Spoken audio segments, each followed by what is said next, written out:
Greetings to you all. I am Roger Pokharel from grade 9 year 9, and I would like to present a book review on a genre I admire the most, history. The book I'm going to be talking about is War and Peace. War and Peace is a profound piece of literature published by profound author called Lev Nikolaevich Tolstoy, or simply Leo Tolsty. Published in the mid-19th century, the book emphasizes a semi-fictional narration of the Napoleonic Wars.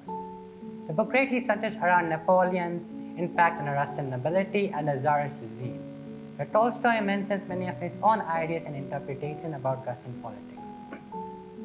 The book places us in the shoes of the Russian aristocracy in the year 1805, a year after Napoleon's coronation as Emperor of France.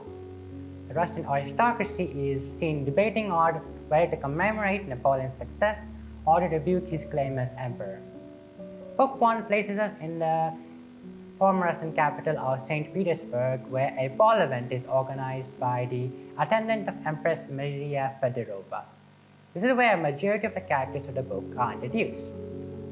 Our main character or protagonist is Pyotr Pierre Kirillovich Bazukov, or simply Prince Pierre, who is an eager young lad and the unlawful son of a Russian noble, who was sent to St. Petersburg to find a job of high status.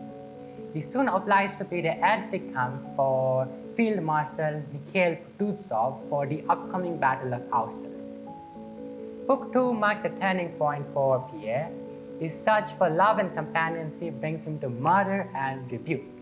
This portion of the book greatly emphasizes his feelings of spirituality and his guilt of bloodshed. Tolstoy mentions own philosophical views with the question, how can one live a moral life in an ethically imperfect world? A question which our protagonist dwells upon through the remainder of the book. Napoleon's invasion of Russia is mentioned in books 3 and 4, where our protagonist is convinced that Napoleon is the Antichrist himself mentioned in the Bible. Napoleon is portrayed both as a great strategist and a huge blunder. The Imperial Russian army is seen utilizing scorched earth tactics, burning Moscow in the process and forcing the French to flee the city.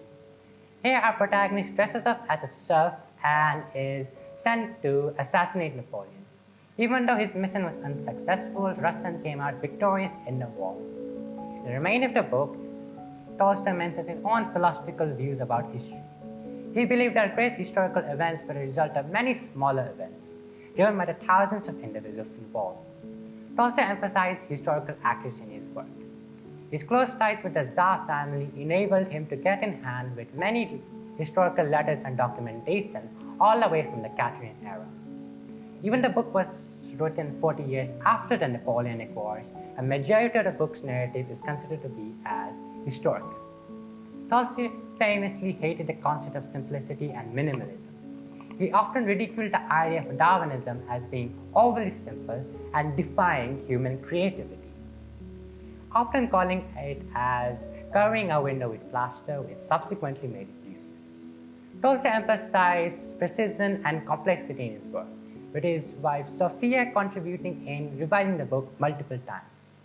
Tolstoy's love for complexity and detailing encouraged him to write War and Peace. Actually, the book is a combination of 4 other books, published in a year interval. The historical documentation of the book makes it a very exhausting book to read.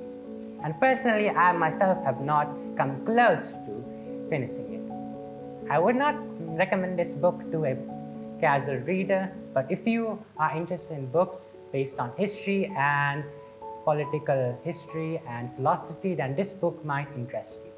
Thank you very much.